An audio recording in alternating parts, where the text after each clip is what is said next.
Hello everyone, welcome back to the channel. Thank you guys for being here. I hope you guys are doing well. The channel has reached a new milestone. We've finally reached 1,000 subscribers. So for that, I would like to say thank you everyone. Thank you for your support. For all of you who are subscribed, for all of you who take your time in leaving comments in my videos, for the likes, for the dislikes. I appreciate the feedback regardless. Thank you guys so much. I appreciate it. And as a thank you, I decided to do a Q&A. There were some questions in the comment sections where I didn't get the chance to answer directly, so I thought I'll just, answer these questions in this video. The first question, I have a list here. Where do you currently live? I think some people were a little confused because I talk about the Philippines a lot, but they also noticed the memorabilia around me. So some people say, "Oh, she's in the Philippines." Some people say she's in the U.S. I am in the U.S. I was born and raised in the Philippines. I moved here in my early 20s. I've been here for almost 2 decades. So, yes, I am here with my husband and our family. There were also some questions with regards to my husband. What's the age gap between you and your husband? My husband is 3 years older than me. We've been married for almost 2 decades. And for those of you who are curious, the man you see in my thumbnails, you can look at my videos. The man you see in my thumbnails, specifically the one that says, I think there's about what, two, three videos. One of the video that's titled "The Importance of Masculine Man," the man I need. That's what the title says, or the thumbnail says. That's my husband. But the man you'll see in my thumbnails are my husband. Actually, I'm gonna go ahead and put a picture of us together. So if you're curious, yes, this is my man right here. All right. Do you plan on retiring in the Philippines? We do occasionally think about it. We talk about it. But yeah, we're so far from retirement. If you are in your early 40s or in your 50s, what do you think? Do you think we can still retire with all the things that's going on in the world and the economy? Do you think there will be enough money in the social security? I don't know. Those are the concerns. But yes, we talk about it. It is my home country, so I'm definitely biased on that. It's one of those places I think about. When I think of paradise, I think of some places in the Philippines. All right. This is a follow-up question on that retirement question. Where would you rather retire in the Philippines, the city or the province? Now, there are pros and cons depending, on where you want to retire. The city, the province. The city, the pros I would say would be more on the conveniences, if you need to be closer to, and a lot of people at that age, if you need to be closer to the healthcare facilities like hospitals, doctors, clinics, then yes, the city would be the best choice. But the downside to that is that it's most cities, especially metropolitan cities like Manila or Cebu City, they're very crowded, very populated, and of course the cost will be much higher. If you're looking for a rental, for example, it will be so much more expensive. And if you're thinking of buying, um, that is also going to be more expensive. And plus, foreigners can't really own properties in the Philippines. I think you can lease. You can buy a condo, but that's gonna be more of a lease. Not like you're not gonna own it outright.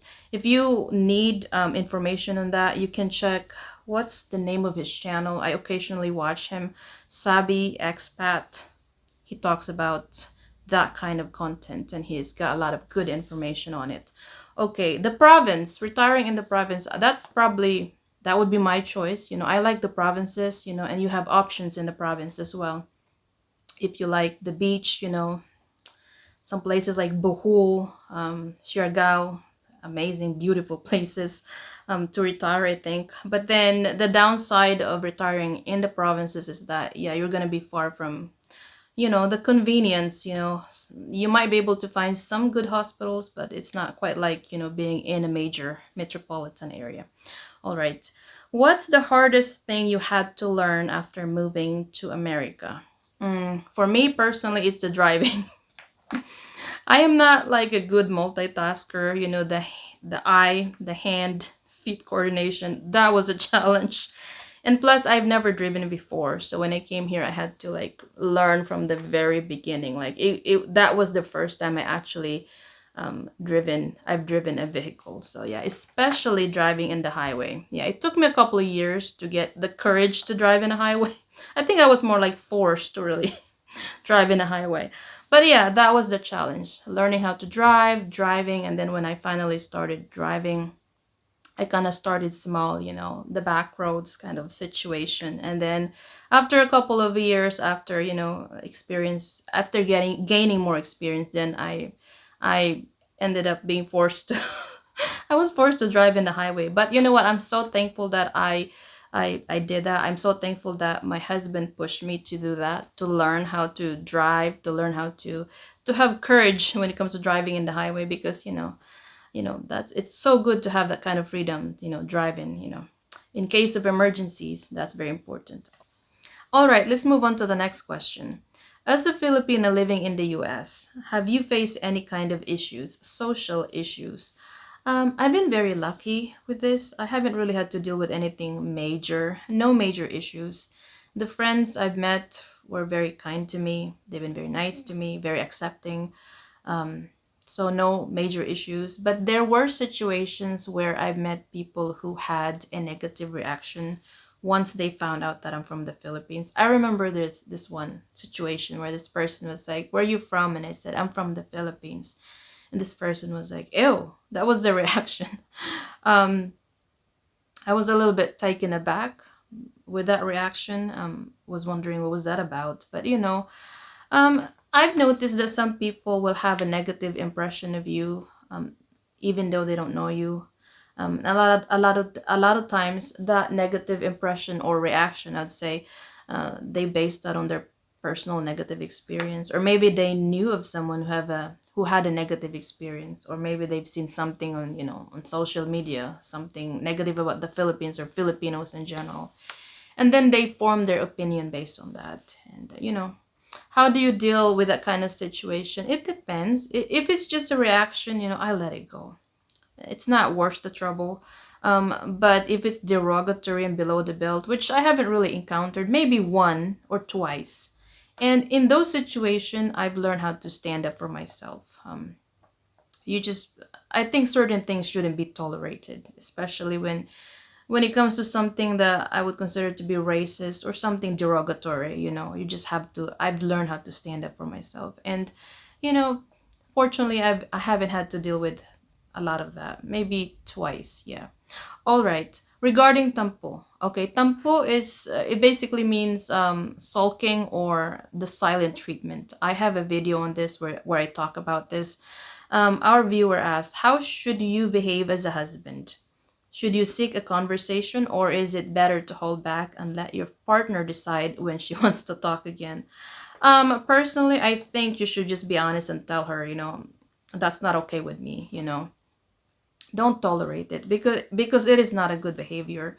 Um, Also, ask her, what is this? Is this tampo, or is it because um, you just want to, some people don't want to really have that confrontation. So, they just wanna chill. Is that the word? They just wanna think for a minute. Maybe they need an hour to think about, to assess the situation. A lot of times, a lot of people, at least for me personally, there were times like that where I've given myself a minute and like uh, think about the situation. A lot of times you do end up realizing, what, I'm in the wrong here, I'm being irrational. It's not always good to talk about problems when you're emotionally charged or you're upset, because a lot of times you do end up saying things that you don't really mean. It's just your emotions driving driving driving your mouth basically. So yes, if it's just that, well, that's not really tampo. Maybe she just wants to have a breather, I guess. But if it's tampo, no, don't tolerate it. Just tell her, let's not do this. Let's be adults and talk about the problem and find solution for it. Okay, there are some questions with regards to the guitars. Okay, how about the guitars? Can you play something for us? In one of my videos, maybe two, someone saw the guitar and was asking if I own them. No, they're my husband's, and unfortunately, no, I don't. I don't know how to play. I can't play the guitar. I don't know how. My husband does though, which is it's nice. He doesn't play them a lot. It's more of a collection. He likes to collect things. I mean, I don't know if you noticed. I mean, you probably, if you've seen my videos before, you will see I've got MLB memorabilia. I've got, what is this called, Marvel. You know, he likes to collect things. He's a collector, so you know, I like them too. All right, there were some questions about baseball. Yes, baseball. Okay. Your team. Okay. Okay. I root for, okay, the team you root for. I root for Atlanta Braves. I love the team. It's actually my husband's team. There's another team that I like, and I think he likes them too. Houston Astros. When it comes to the players, I mean, there's a lot of really good players. Of course, I like Atlanta Braves, so most of their players I like. You know, Riley, Austin, Alvis, Acuna. I mean, probably probably everybody in that team. But there are players that's not from Atlanta. They don't play for Atlanta Braves, but I personally like Shohei Otani. For you guys who love Dodgers, are you happy? Are you guys excited? You know, you got Shohei, and I think who was the other guy? Who was the other? What's the other guy's name? Yamamoto. Yamamoto, is that his name? So yeah, you got him too. Can't wait for the next season. That team seems like a pretty good team, isn't it? Okay. My husband's gonna think, oh yeah, you're gonna root for Dodgers now? No, no, not really. But I do like Shohei. He's a great player. All right. Your favorite baseball player? There's many. Retired or active? Retired, Nolan Ryan. I like Nolan Ryan. My husband likes, what's his name? Cal Ripken. I was looking at the thing on the wall.